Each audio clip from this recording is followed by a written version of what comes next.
mu linnya ly'Omukama takuumya tumwebaza n'obugabizibwa tongojja mu mbeera naddala olunaku lujja tusaba tuyambisanyukiremu bulijjo nga tweyamba ebyo bye yatuwa ebirungi bye yatonda ate okuzimba obwakabaka bwe okuzimba obulamu bwaffe bw'omwoyo atinomu twala okutookera ddala okumwebaza olw'obukuumi n'obugabirizi bwatutuusaako. Father Sserugga Remigious kuva ku Christ babaka e Kampala. Nina essanyu olwaleero kuba nti njogerako gye muli ate nga tugezaako okugabana kigambo kyatonda ekizimba bwaffe ne kituyamba okwongera okutambulira mu luwenda Kristo yatutemera ng'ababatiza era abaana ba Katonda ab'ebonnanyi ate ab'ekitangaala. Olwaleero nga twebulira ku masomo gaffe ag'olwaleero, Omukama alina ekikulu ky'ayagala tumanyi abooluganda. Mu kututonda yatutonda nga tuli mu nsi naye nga tetuli ba nsi. Ffe mu kuzaalibwa okuva lwe twafuna batisimu yaffe twatandika olugendo ne Kristo, twatandika okutambula Kristo nga bw'atukubiriza nti alina gy'atutwala n'atukulemberamu ffenna wamu. Naye mu kyo nga twakamala okukuza ebiseera ebyamazuukira, ate Omukama yatusuubiza Mwoyo Mutuukirivu era akaseera bwe kaatuuka n'akikola. Ffenna nga bwe tujjukira bwe yakka ku batume ate nga bwe luwenda naffe ne tutambulira. Awo nno Kristo yasooka okujja mu nsi ng'ekitangaala kyaffe ekyakira mu nzikiza. Ffenna tumanyi enzikiza eri mu nsi. Kristo bw'ajja ng'ekitangaala, kaseera bwe kaatuuka okugenda okudda eri Kitaawe, yatusuubiza obutatuleka nga bamulekwa, kuba yayagala omulimu gwe yatandika mu ffe gugende mu maaso nga gujjuulirizibwa era gugende mu maaso nga guluŋŋamizibwa. Kyava atusindikira nno Mwoyo Mutuukirivu asobole okukka mu ffe, atuyise ebikulu ebya Katonda tusobole okutambula ng'abaana b'ekitangaala. Olwaleero amasomo awo we gasimbye essira, ng'Omukama yennyini atugamba nti ekitangaala kya Katonda kyayiibwa mu mitima gyaffe. Ekyo kituyambe okusobola okumanya ekitiibwa kya Katonda waffe, ekitiibwa kya Taata ky'alina mu makkati gaffe. Ebibuuzo biyinza okuba nga biwerako, simanyi oba ekitiibwa ekyo tukyakimuwa nga bwe kigwanidde, naye Mwoyo waali okutulambika mu byonna. Ffe okubeera ekitangaala kyetaagisa ki? Ekibuuzo kye tuyinza okwebuuza abooluganda, kuba buli omu omwoyo gwe tufuna, Omukama atugamba nti ayagala kugasa balala, kutangaaza balala, kulungamya balala, kulambika balala. Si mwoyo wa kutya naye mwoyo wa mazima ate n'okumanya ebikusika ebya Katonda. Awo nno bwe tuba nga tuli kitangaala nga ne mwoyo oyo yayiibwa mu mitima gyaffe, teza tuli nnyumba za Mwoyo Mutuukirivu, bisulo bye. Naye ntera bulijjo okubajjukiza ne mbaga nti eka embi ekusuza ku ntujjo. Awo nno mwoyo obutasula ng'akukunadde mu ffe, tuteekeddwa okubaako bye tutuukiriza ng'abakkiriza, ekitangaala ekisobole okwakira mu ffe. Tuteekeddwa okusigala nga tuyungiddwa ku mwoyo y'omwoyo. Ennyumba zaffe tuziteeketeeke bulungi nga gy'emitima gyaffe n'obulamu bwaffe obwa bulijjo, Mwoyo asobole okwegazaanya ate naffe asobole okutuwa ebyo bye tuteekeddwa okumanya okuva ewa Katonda waffe. Essomo erisooka abooluganda litulengeza emitima gyaffe bwe giba nga kyekitangaala nga Mwoyo atulimu, waliwo Omukama by'asuubira okulaba mu ffe. Ekisookera ddala kye boogeddeko mu ssomo erisooka kwe okufuba okulaba nga amaaso gaffe tegabikkibwa kiremba.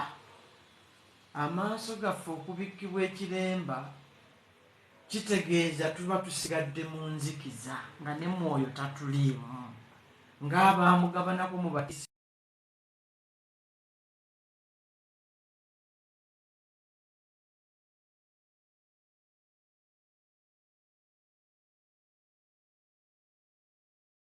Oluganda mu bwensi ne bitulemesa okulaba bye twandirabye, ne bitulemesa okutegeera kye twanditegedde, ne bitulemesa okulaba okubaawo kwa Katonda mu makkati gaffe. Era omuwandiisi w'essomo erisooka agambye nti okwakaayakana kulabikira mu maaso gaffe kuba twafuna mwoyo mutuukirivu. Okwakaayakana kubanga weeraba mu ndabirwamu. Mwoyo mutuukirivu akyali ndabirwamu mu bulamu bwo, akyakuyamba okwakaayakana kwa Katonda okwo okulabikira mu bulamu bwo. Amaaso go gakyali omanye okutunula n'okulaba byawufu. Oyinza okuba otunula naye nga tokyalaba, nga waliwo ekikutte eriiso, tokyasobola kumanya kino kyabwa Katonda, kino si kyabwa Katonda, nga ne mwoyo yandikulambise mu ekyo. Endabirwamu yayatika dda, oba wali otunuddeko mu ndabirwamu enjatifu, oyinza okuza ne feesi bagitemyemu. Era bino bwe buzibu obubaawo ng'endabirwamu emaze okukola ki? Tulina kusaba Omukama atuyambe endabirwamu yaffe esigale nga nnamu, mwoyo oyo asigale mu ffe, alambike amakubo gaffe. Abaali bavuzeeko ku mmotoka ekiro nga tezirina mataala oba eggaali, munjulira mumanyi obuzibu bw'oyinza okusanga okutambulira mu nzikiza nga tuwali kitanga. Mwoyo singa ava mu bulamu bwaffe, obwo tuba twolekedde okutambulira mu nzikiza ng'ate n'ebinaddirira biyinza obutabeera birungi ku bulamu bwaffe obw'omwoyo ate n'obw'omubiri bwennyini. Omukama atugambye mu ssomo lyerimu nti bwe tubanga mwoyo ali naffe tuteekeddwa okutambula ne tusenvula okugezaako okufuuka oyo bwe twafuna, okufuuka ng'oyo ali mu ffe. Abooluganda abaagalwa, mu bw'omuntu bwaffe oluusi tekitubeerera kyangu kukola bikolwa bya mwoyo, kufuuka nga mwoyo, kubeerera balala kitangaala olw'omulabe atutawaanya mu buli nsonda.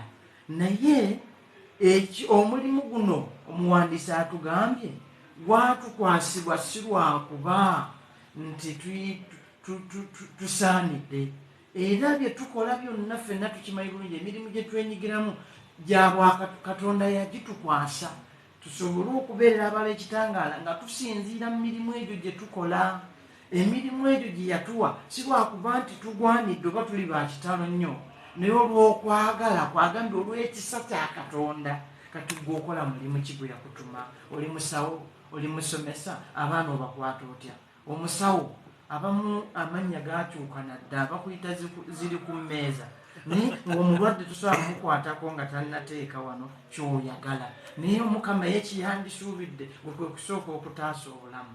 Ekyokulabirako ndeesi kimu ng'ekyo, naye n'ebirala bingi. Omulimu ogwo gw'okola ogukola ng'omanyi nti Katonda yagukukwasa lwa kisa kye, nakuyamba yakugasa balala. Ekitangaala kye kyongera okulabikira mu ffe. Gyafundikiridde abooluganda atugende nti bwe tuba twagala okusigala ekitangaala tulina okukwata evvanjiri ey'amazima. Bweyogera ku vvanjiri, omuwandiisi omu lwandiise Jerome agamba nti ignorance of scripture,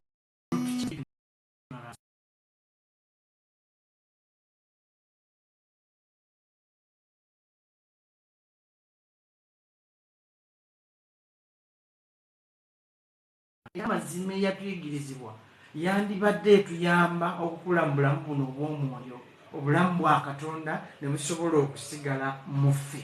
Atugambye nti singa evvanjiri etulema okutegeera n'okuyigiriza, olwo tuba tulabikira mu bali, tugwa mu kkowe ly'abali abaagaana okukkiriza.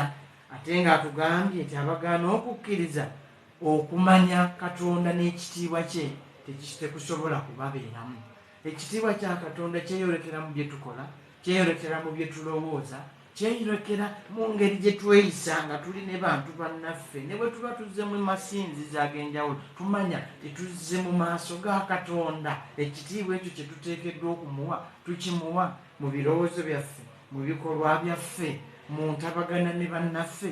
Ekitiibwa ekyo kyeyolekera mu bulungi kubanga ye kyakomyeko nnyo ekiranga mwoyo ekitangaala okuyibwa mu mitima gyaffe, kyagenderwa kutuyamba kumanya kitiibwa kya Katonda, the glory of God in our midst. tusabe Omukama atuyambe kuba ekitiibwa kino oluusi kigenda kisereba oli n'ayingira ne mu eklesiya n'aba ng'ayingira mu kiyungu eka nakatutajjukira nti agenze mu maaso gaani ga Yezu n'abeera mu maaso g'essankalamentu n'okwata essimu ate n'oyogera bakitegeeza ate bali b'oyogera nabo kati olwo obasikizza Katonda basinga Katonda ekitiibwa ekyo ne kitavaayo bulungi abooluganda so ng'obudde tukyabulina ekiseera tekanatuyitako okusobola okutereeza embeera yonna okutereeza embeera okusoboka obulungi twebulye tugendeko mu vvanjiri y'olwaleero Omukama ng'atwoleka agambye nti okukkiriza okw'ekibogwe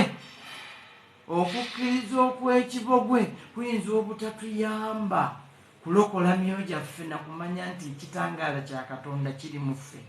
Agambye nti okukkiriza kwammwe bwe kutalisinga kw'abawandiisi na kw'Abafalisaayo timuliyingira mu bwakabaka bwa mu ggulu.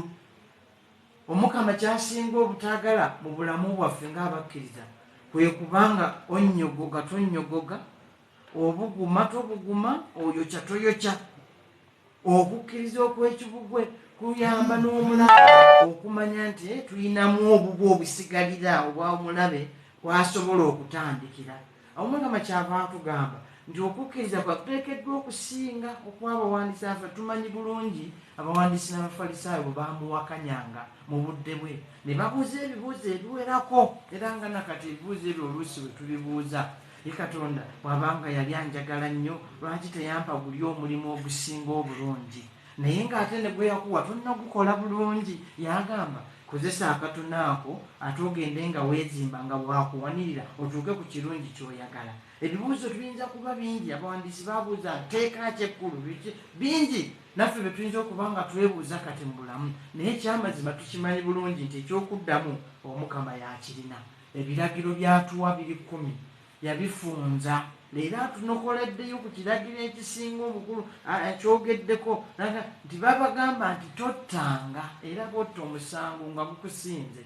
Abamu oluusi bwe twogera ku kutta tulowooza nti okwata emmunoga n'okuba oli obejjambiya n'omutema, naye abangi ku ffe ebigambo byaffe bissa abantu bangi either knowingly or unknowingly, era bangi ne batuuka n'okugamba gundi oyo yangoba mu Kkereziya omusse obulamu obw'omwoyo bufudde era takyasobola kusembera Kristo nga bwe yandikoze. Yageno babagamba tottanga naye olw'okuba alaba obukulu bw'ekigambo ekyo n'okukigaziya tosobola okutta muntu mu bulamu obw'omwoyo, osobola okutta kaliya y'omuntu ng'omwogerera ebigambo ebikikinike, ebigambo by'amatankane ebitali bikakafu, n'omutta mu bantu abalala ne batandika okumulaba ng'atasaanidde naye ng'ebigambo ebyo bikikinike. Omukama gy'atugamba olwaleero ayongerako nti n'okugamba obugayi munno nti mulalulalu kikutwaza mu geyeena.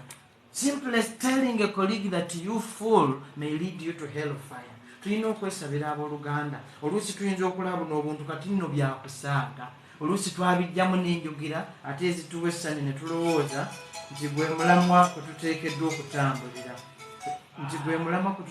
okutambulira abooluganda. Ennaku zino owulira abantu nga batenda oli nga bamuwa ebigambo kati ebyokuvuma byafuuka byakuwaana n'okuwaana. Tuga omusiru oyo asamba omupiira, embwa eno eyigiriza, bigambo ebifaanaganawo ebyo tubikola mu kusaagirira.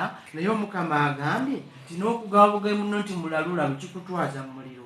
Twesabira abooluganda mwoyo tukyamwetaagira ddala ayongera okutulambika okumanya ki Katonda kyayagala n'amakubo ntwekeddwa okutambulira bulijjo. Ekirabo Omukama akikoonyeeko tusobola okwewaayo gy'ali nga ssaddaaka, tusobola okumutonera byonna.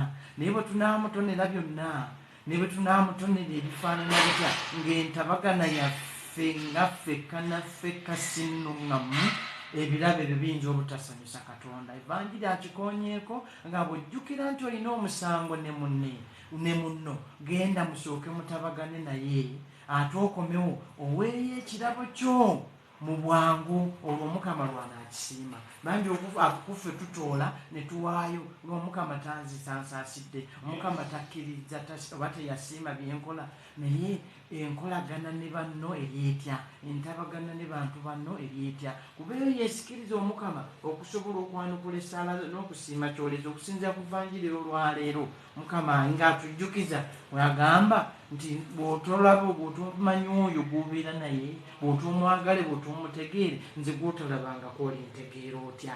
Abooluganda abaagaba, ebizaabo ekisanyusa Katonda kyekyo ky'owaayo n'omutima gwo gwonna, ate n'akisiima olw'okubanga kivudde mu mikono emituufu, kivudde mu mutima omutuufu ogulimu mwoyo akkalidde akukuyamba okukola n'okutuukiriza ebituufu. Entabagana yaffe Omukama gy'ayagala. Atugambye kino twandikikoze mangu ne tutabagana n'abo batulinako ensonga nga tebannatutwala wa mulamuzi. Omulamuzi omukulu tumumanyi, yeye akaseera kali nga katuuse. Agambye bw'oliba n'embeera yonna etakoleddwako mu bulamu, mu kkomera kikafuuwa okuvaayo nga tonnasasula yadde akasimbi akatono bwe kati. You have to pay even the smallest penny before you leave prison. So okusobola okwewala ekkomera lyatugambye. Ate nno ng'ekkomera liyinza n'okusoboka wano ku nsi. Olaba ebintu byesibye tebitambula, naye ng'ekkomera waliyingiramu olw'ensonga waliwo by'otatuukiriza wakati wo ne banno, waliwo by'otatuukiriza wakati wo ne Katonda wo. Ekkomera lyeritandikira ku nsi nga bw'atugamba nti wano bwe tukola obulungi tujja kufuna 10 ku nsi ate ne mu ggulu. Omanyi nti ekkomera liyinza okutandikira ku nsi, kirwakuba nti Omukama kyakwagaliza obeeremu, n'olw'okuba ebikolwa n'okukkiriza tebirambikiddwa ng'Omukama bw'abyetaaga. Tusabe Omukama atuyambe. Mwoyo gw'agambye nti ali munda mu ffe, twafuuka bisulo bye era bisulo bya Kristo, ayongere okututangaaza. Tuyambibwe okutambulira mu luwenda Kristo yatutemera nga ye bwe yayagala Taata, n'amuwuliriza n'atuukiriza bye yamugambanga, naffe tusobole okutuukiriza ebyo Katonda byatusaba, olwo tubeere mu bulamu obweyagaza obw'omwoyo n'omubiri. Katonda asigale nga Taata, anti ng'atugabirira mu byonna, ate era ng'atwagala ng'abaana.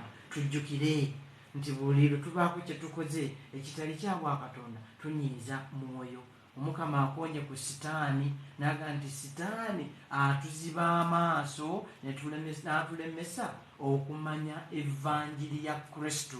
Sitaani oyo twandibadde tulwana okulaba nga tatwefunza mu bye tukola, mu bye tulowooza. Twebuuze ebikolwa byabwe bya Sitaani, kuba bw'anaasangamu konna akake mu ggwe ajja kusobola okufuna obwewogomo mu nnyumba eyo. So jjukira ate nno ne mwoyo mutuukirivu mwatudde, anti olwo bujabagire munafu azadde kaliira oba ng'ensenke mu ndali. Tusabe Omukama atuyambe era atubeere bulijjo okukkiriza kwaffe kugende nga kuzimbibwa, mwoyo ng'atuwanirira, tujja kusobola okuyinza. None of us is beyond redemption. Tukyalina akaseera Omukama katuwadde tukeeyambe bulungi okusobola okunyweza okukkiriza kwaffe, kusibukire ddala ku mirandiro emituufu, Kristo ng'atukulembeddemu nga ne mwoyo atulambika.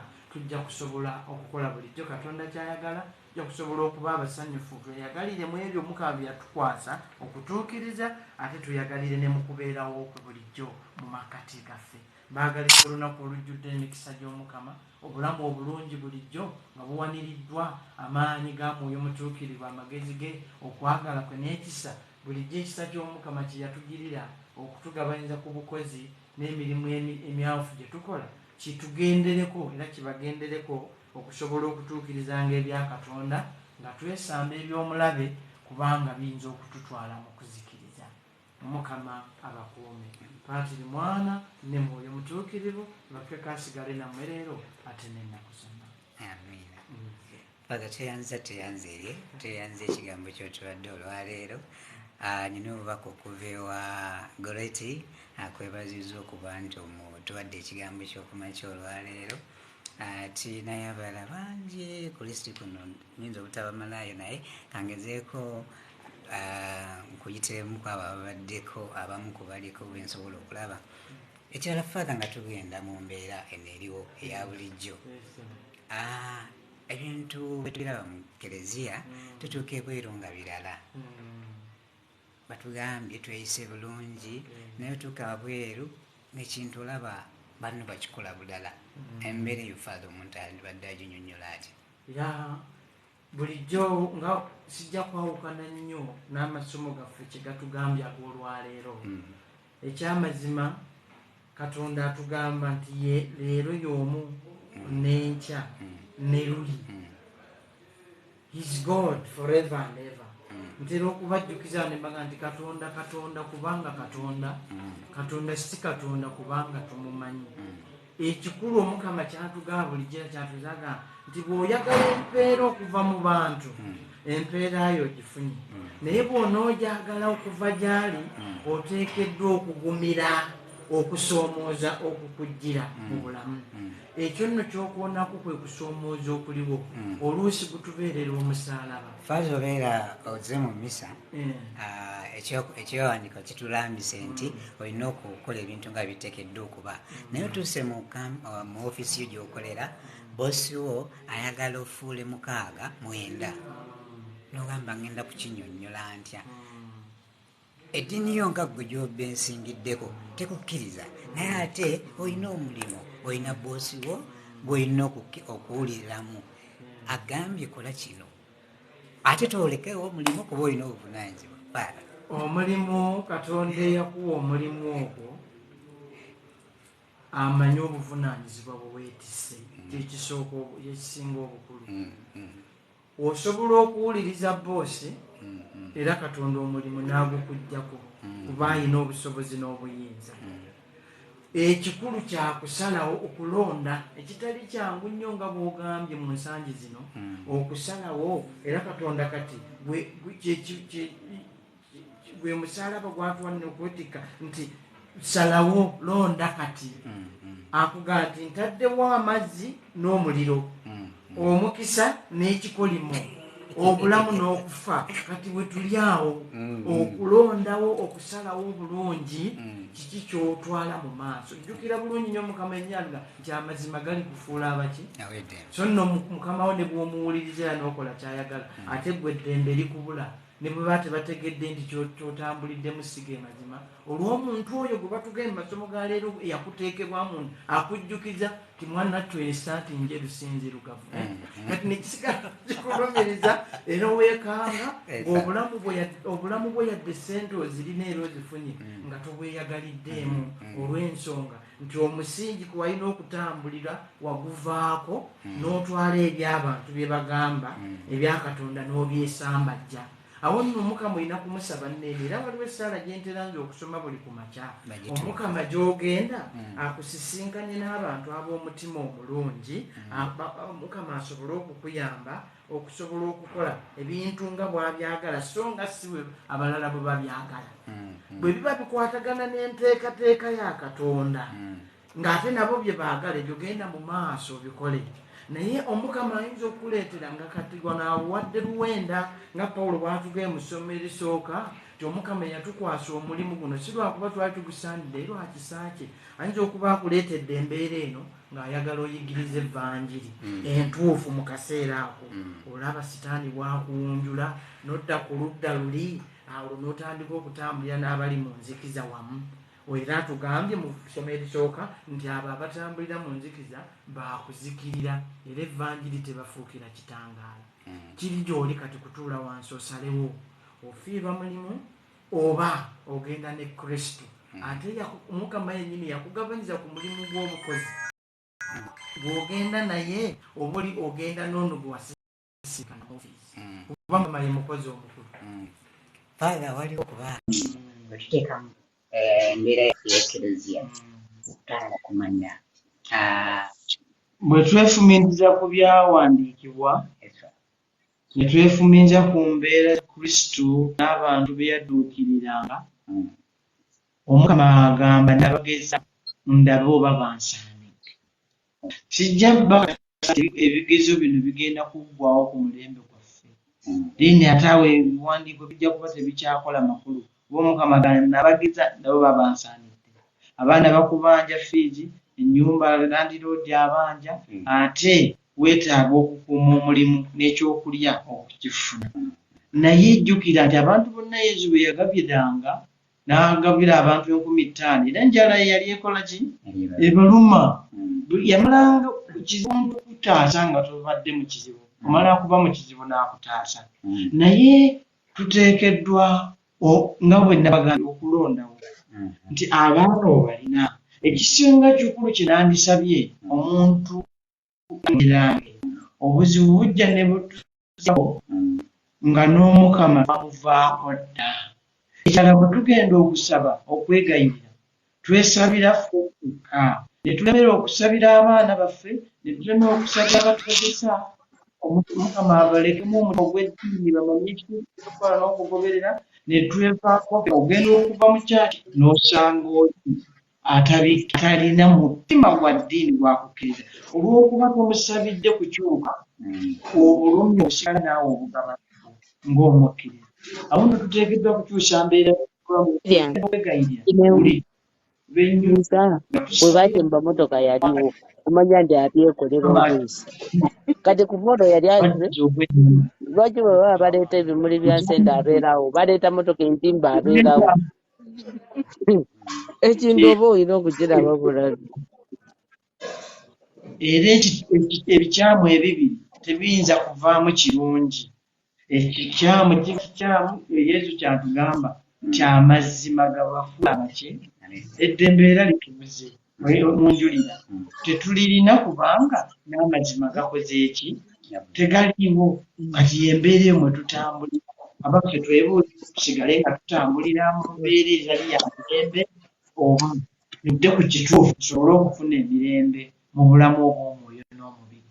Kikugasa ki okulya ensi n'ofiirwa omwoyo gw'Omukama bw'atugamba enjala ekuluma naye mwattu kasookedde COVID atandika essente zibuze naye tukyali balamu Omukama akyagabiridde. Awo nno tuyinza obutagamba nnyo nti abaana abo n'enju eyo bikwasa Omukama. Okukkiriza kwo kw'olina olina obuvumu obuwasa nti Omukama asobola okuyisa mu buli mbeera nga landiroodi akubanja naye n'atakugoba olw'okuba wabikwasa Katonda n'akugumiikiriza olw'okuba omukono gwa Katonda weeguli. Naye bw'onodduka ntera okukiyita presenting a clear target for the evil one. Opaala bupooti omulabe gy'agenda okusanga akuzingeko. Naye Omukama mu mbeera zonna asigala nga ye Katonda. Landiroodi oyo oba mukamawo boosi wo mukwase Katonda. Olunaku lujja kukya lumu alabe ekituufu n'amazima omulimu ogusigaze landiroodi ate naye obe ng'omuyambye okudda mu bulamu obw'omwoyo. Afaana tufunyeyo wano mayi waako ayagala okubuuzaako otuwulira amannya go newa gy'osinzire. Florence agambye wamuleka erweza yayanjira agambye nti wamulekayo. Email, please say something oba olina ky'ayagala okwogera. Father. Father, nina kyenjagala okubuuza. Ennyabo. Mwasize mutya? Bulungi nnyabo. Wasizeeyo otya nnyabo? Wangi nnyabo. Genda kusaba yongere. Bulungi. Amanya Ekibuuzo eddoboozi liri wansiko. Kaakati bampulira. Amanya? Nkuwulira genda. Amanya nakasa.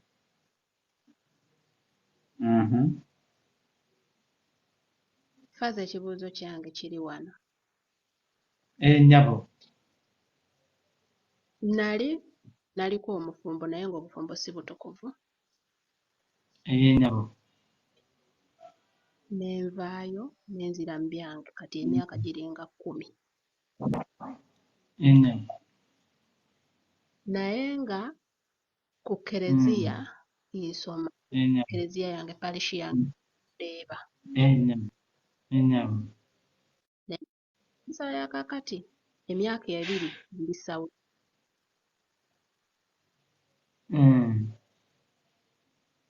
Naye nga nali buli kimu ekigenda maaso mu kereziya nga nkiwaayo nga kereziya bwetulagira ng'obukatuliki bwe buba bulambi. Nnyabo. naye kati singa essaawa zino nfa nsabirwa sisabirwa wanje kyensaba okumanya Okay. singa essaawa nsabirwa sirwa kyensaba okumanya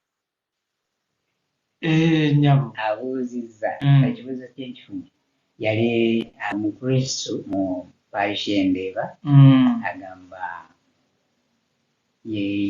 yali mukatoliki era nakati akyali mukatoliki awaayo buli kimu ekigenda mu maaso mu kereziya kimu ekyekumi akyakiwa naye yafumbirwa amaze emyaka kati nga 10 tafuna masaakalame abuuza singa enkuba afudde asabirwa oba tasabirwa ime ndowooza ekibuuzo kyo nkifunye bulungi ekyo kyekibuuzo kino ime nyonnyola enyawo aliko omufumbo kati nembuvaamu kati Waliko kagiringa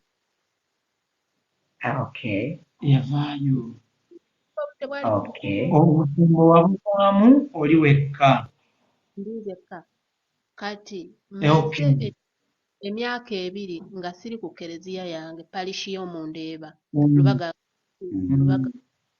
eyo gyembadde naye kati emyaka 2 ndi Saudi siddangamu kugendako mu ekereziya naye nga wali byonna nali mbikwasaganya bulungi ng'omukatoliki nga kereziya bw'etulambika singa mba nvudde mu bulamu Okay. nsaba Ekibuuzo bakitegedde bulungi. ye Father Ekisooka kya byonna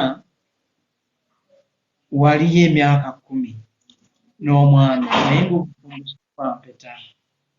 yes Kereziya bw'etuuka okutunuulira obufumbo obwo yo ebwogerako nga cohabitation wali omuyambako omwami. Kati mu myaka egyo gye mwamala gyonna kyovula abatukuza nti bw'atukuza obufumbo naye babaze emyaka 25 ffe tutandika kubalira awo batukulizza nti bafumbiriganiddwa. ye Father Kaakati egy'emyaka egy'emabega ne gitabalwa kyova olaba ti singa oli ava mu bufumbo obufaanaganako bwe butyo najja ewaffe njagala kugattibwa n'omuntu omulala tumugatta kubanga aba teyali mufumbo aba yazaala buzaali baana naye nga kimugatte kati aba kitalina kimuziyiza kuba ekyandimuziyiza oli gwe yali naye teyakikola. Awo nno bw'ajja eno ewaffe tumutwala ng'omukristu omulala omwereere. So kati bw'oba waliyo n'ovaayo ng'ate byonna biri obikola obufumbo bwe wavaamu tewalina tteeka lye wamenya lya kereziya kubanga temwali bagatte. ye Father Kati kitegeeza nti olina waddembe kati okugenda n'odda ku masaakalamentu bw'oba tolina muntu gw'obeera naye n'oddamu n'okusembera n'okola ki kigamisa mwana mukulu n'oyogera naye Father okwirwa bakusabira ng'omukristu okuggyako ng'oli mu maka ag'omwami omulala ate era nga timuli bagatte kye bayinza okukola ewaka tebasomerawo mu misa naye bakutwala mu ekereziya.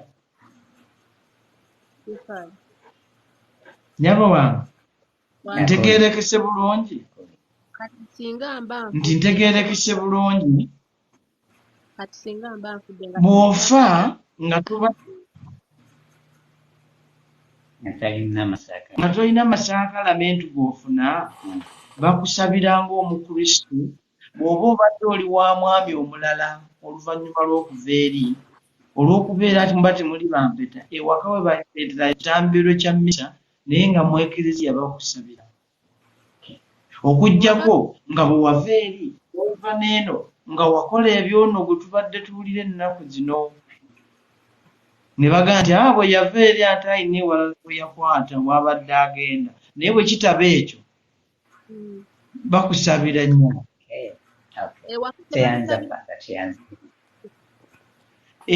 Mbadde ngamba ye Father bw'oba wava eri w'oli ye Sebo n'ofuna omulala nga naye muli mwembi nga temuli bagatti ewaka bayinza obutasabirawo ne bakutwala ku kereziya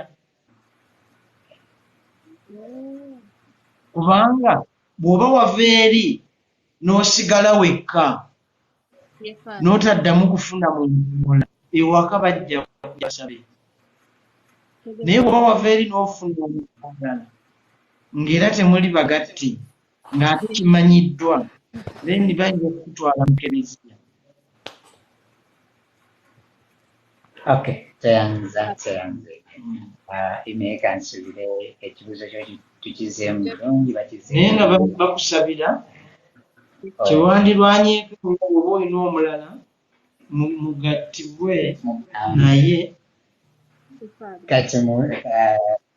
katusubire nti ekibuuzo kyo bakikuzeemu bulungi era akugambye na saawa zino kikulobeera kudda ku masaakala kuba mwani mwanyawukana ate temwafumba obutovu kati buno obudde bw'olina ogamba nti odde ku kereziya ogambye genda olabe bwalamu owekigo kyonna kyoyawulirawo oyagala okubeera osinzira odde amasaakala meetu so teyanze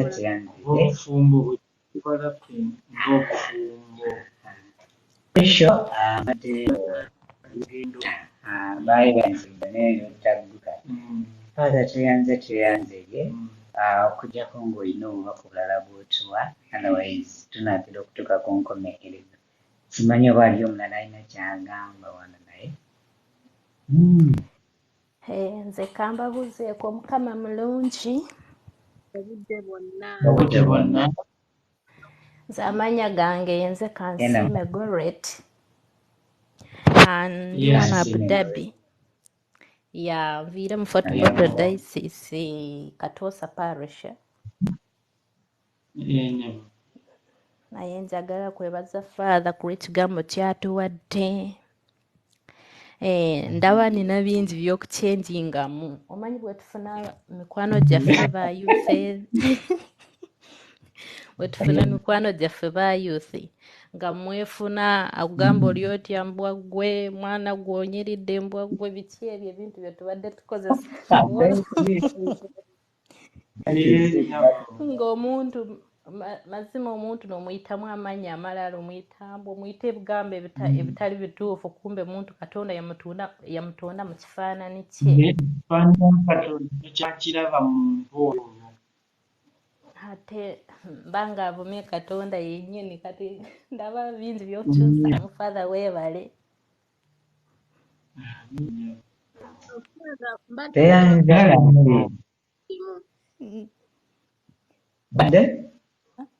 mbadde nsaba kubuuzaako n'ekirala ki neeyanziza Father singa nga mbadde mufumbo obutukuvu nenjawukana n'omwami wange buli omu n'adda mu bibye n'akola bibye nentuuka nenfuna omuntu omulala ekyo mba mmenya etteeka ki nga tudivosinze n'oli omwami wange kaakati era nzikirizibwa okudda kufumba obutukuvu n'omulala gwe mba nfunye ng'oli twawukanye nga naye tubadde bantu tweyanziza nnyaba ekibuuzo ekyo kati ekibuuzo kyo ffe bwe tuba mu kereziya akyo si kereziya Katonda nga Yesu bw'agamba mu vanjiri mu byawandiika nti Katonda kyagassa awamu tewabanga akigattulula actually n'abafumbo bennyini nabo tebateekeddwa kukola ekyo kubanga amateeka agabafuga Katonda ye yagabangawo si bantu era kyovula nga bajuliza Katonda ne baga okujjako nga Katonda y'abaawudde kati bwe batuuka ekiseera kereziya ina embeera gyetunuulira ti abantu bano bajja okuba babiri ne bafunamu obutakkaanya oba n'embeera eyinza okuleeta nga ereeta eyinza okweraliikiriza oba n'okuleetawo obulabe ku bulamu bw'omu. Eklezia kyakubiriza bulijjo ffe tugiyita separation, okwawukanamu kakabanga, naye ng'okwawukana kuno gye bagenze kubazimba buli omu kukkakkana obusungu buli nga bwe tulidde mu ssomo eryaliyo nga ne bw'osunguwalira munno obusunguwalira Mukama akyogedde n'otamusango ng'abafumbo bwe bamala okwawukanamu akaseera tusuubira nti basibwa buto ne baddamu okukkakkana ne basonyiwagana, kubanga teri faala, teri paapa, teri ani asobola kwawukanya abafumbo bagattiddwa mu bufumbo butukuvu mazima era mu butuufu bwabwe, okuggyako ng'omu ku bana yawukanekkerezia n'ekakasa nti obufumbo bwabwe okubeerawo waliwo ebitaateekebwa mu nkola oba waliwo ebitaatuukirizibwa bulungi mu nsonga ezo.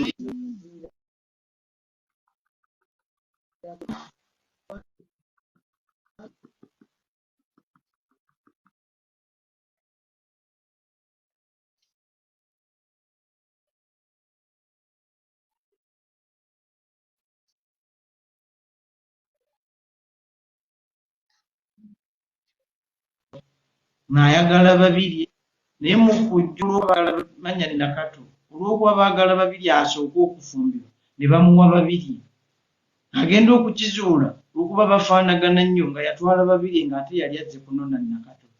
Eklezia asinza okusinziira ku nsonga eyo n'abataawuluza n'agamba obufumbo ati Eklezia tabadivosinga alangira bulangizi nti obufumbo bwammwe tebwaliwo ne bubamanyi emyaka 3. wali olinawo omaliza kunya bulungi nyinza okuba nawasa Nakato bakuwa babiri bakulimba ne bakuwa omuntu wali toyagadde kutwala.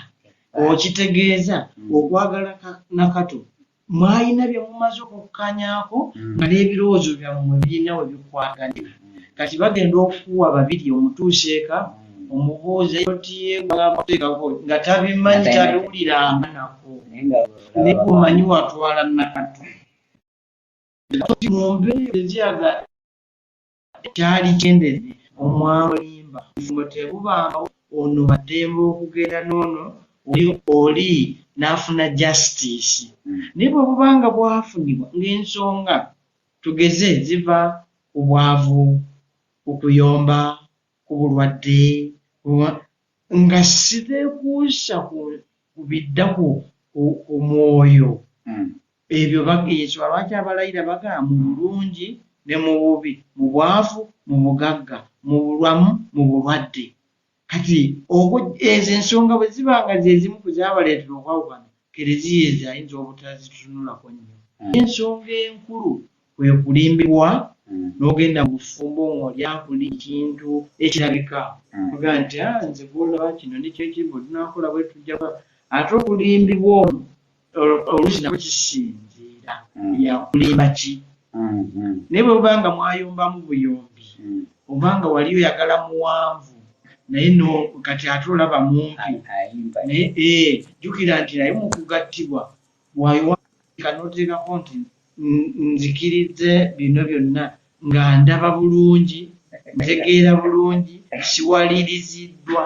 Oba wagenda mu bufumbo bwo nga bakuwaliriza abasindikiza wali oyagala ne bakuwa omulala eyinza okuleetera Eklezia nga nti obufumbo obwo so kisinziira mu bufunze kisinziira ku nsonga kimusinziirako wanjinna kakati kitegeeza bwe tuba twawukanye nga tusobola kusiŋŋana buli omu nze kansigale nga mpeereza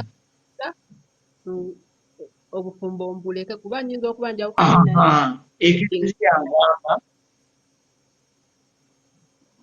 Eklezia agamba nti bwe mwawukana yagiyita separation eba yakaseera yakiseera, naye singa egaana n'egenda mu gyoyise divorce Eklezia ate gyetakkiriza nti weeri era gyetasobola kukanya, kitegeeza osigala wekka bwannamunigina okutuuka lw'osalawo okudda eri ewooli oba okusigala ng'oli wekka n'oweereza Katonda nga bw'ogambye.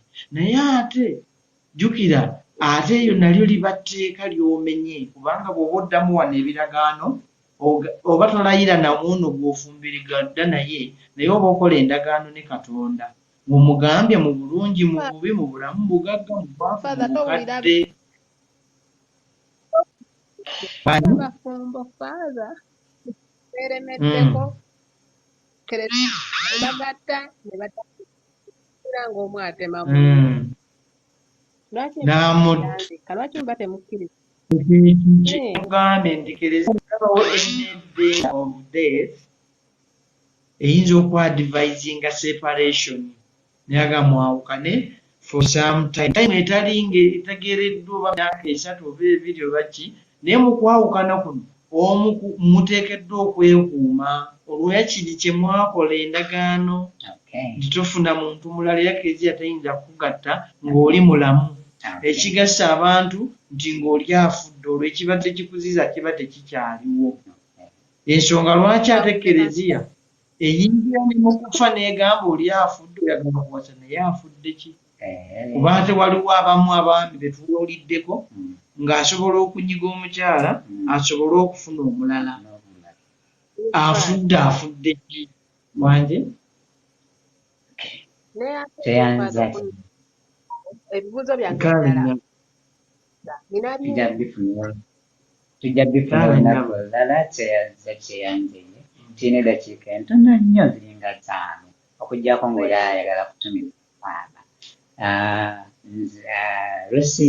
Lucy Ine, thank you for webale kujja ku nkutiro n'akubaako by'obuuza Faaba, era tukakasa nti ebigambo by'otuwadde bangi abatabuulizza naye nga bibayambye okubaako kye baddamu. Trinayo Kasumba Jane, thank you for being here also, and many others. Abasinga sibayise olw'obudde naye nkakasa ku bingi bye batugabanyizzaako abasinga bwe tuyimiridde. Faaza toyanza ekigambo ky'otuwadde. Obufumbo sakalamento bwe lituukirizibwa mu mitendera gyalyo, it cannot be undone.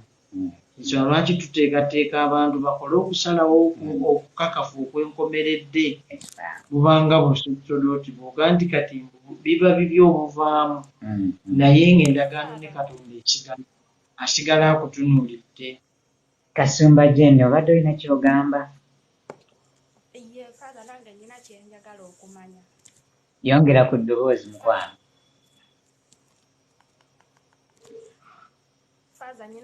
Hello. Eddoboozi lyo liri wansi. Nnyina kye njagala okubuuza.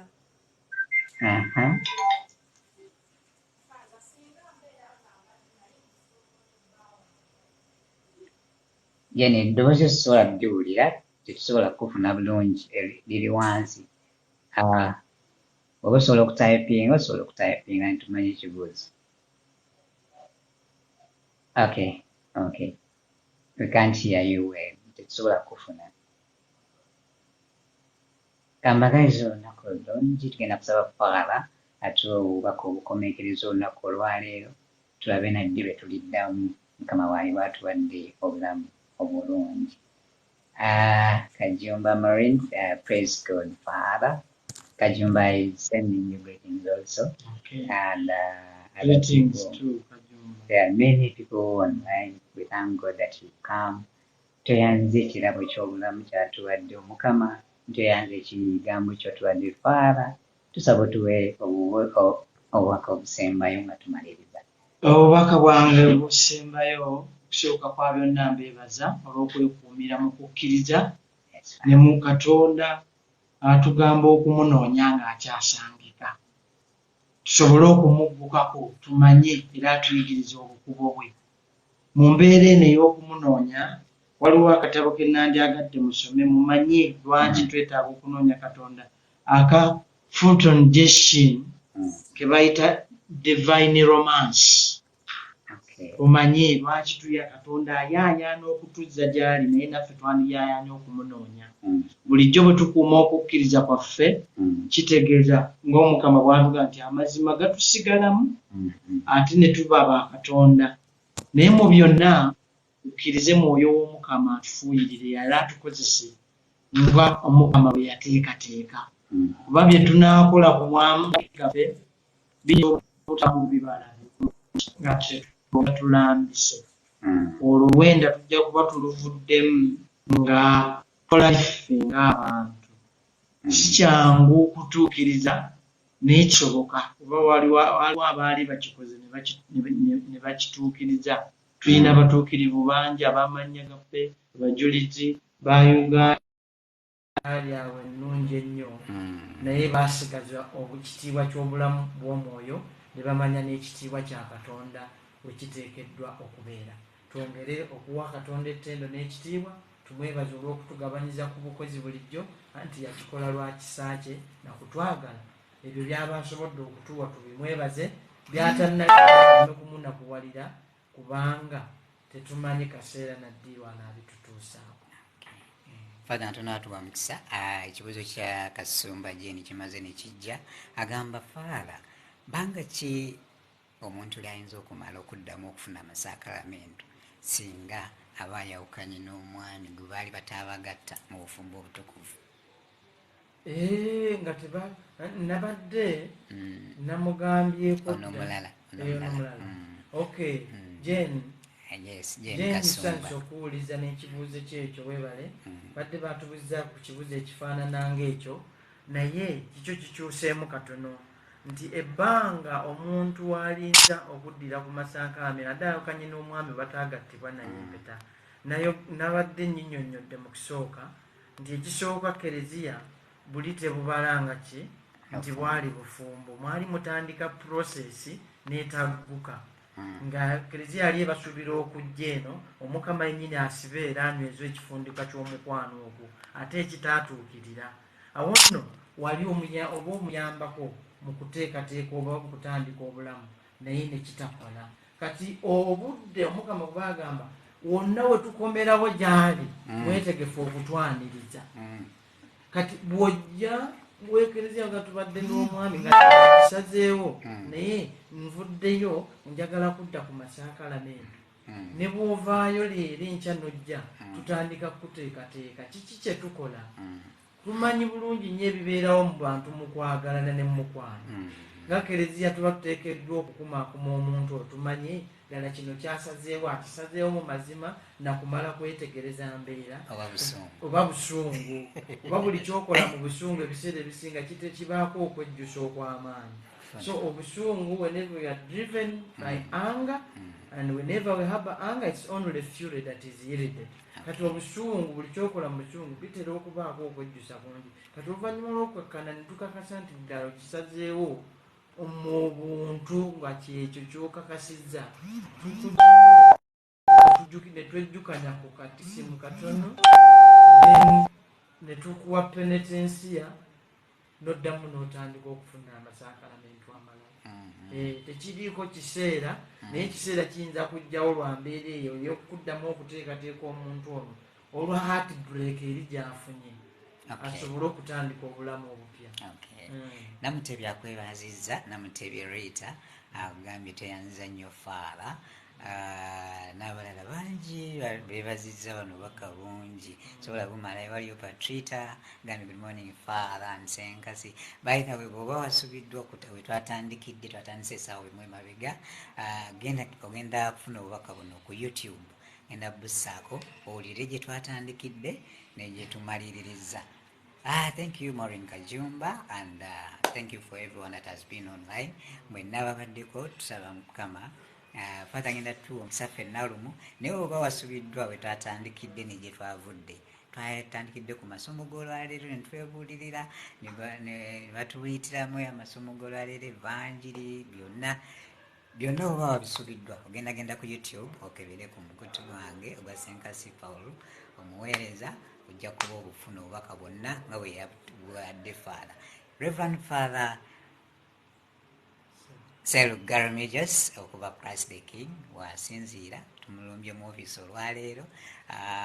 Olunaku olulala mukama wali walutuwadde tujja kuddamu tumufune. Mbagaliza olunaku olulungi Patrita, Kasumba Jane, Parisho, Maureen, Mother Mary, omulala wamita Mother Mary, Mumbejja, Mwonge Edward n'abalala ba users muli bangi. Mwenna tusaba Omukama abawe byemusinga okwagala. Father, tuwa omukisa tumalirize. Amiina. Neeyanzizza nnyo akakisa kano akampeereddwa nga tufuna omukisa ogusemba.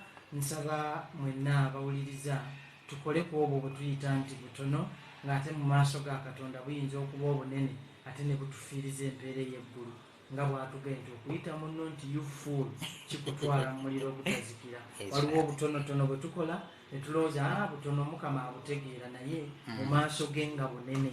Ffe minzaani gye tukozesa ayinza obutakozesa y'emu. Twesabire Mwoyo atulambike bulijjo. The Lord be with you. And with your spirit. May the Lord go before you to lead you. Amen. Within you to enlighten and inspire you. Amen. And behind you to protect you. Amen. May the blessed Almighty God, the Father, Son, and the Holy Spirit come down upon you, remain with you now and forever. Amen. Remain the peace of Christ. Thanks be to God. Thank you everyone. Thank you for whoever that has been online. Mbagaliza olunaku olulungi twadde ne Father Sserugga asangibwa wano ku Yesu Kabaka Christ the King. So olina ebirowoozo ebirala byagadde okumubuulira twebaza mwena abadde ogenda ku YouTube ojja kusangayo wonna gye twatandikidde paka bwe tumaliriza olwaleero. Olunaku olulungi tujja kukolanga bwe tuti Mukama nga yomubeezi waffe. Amiina. Okay. Father, teyanza.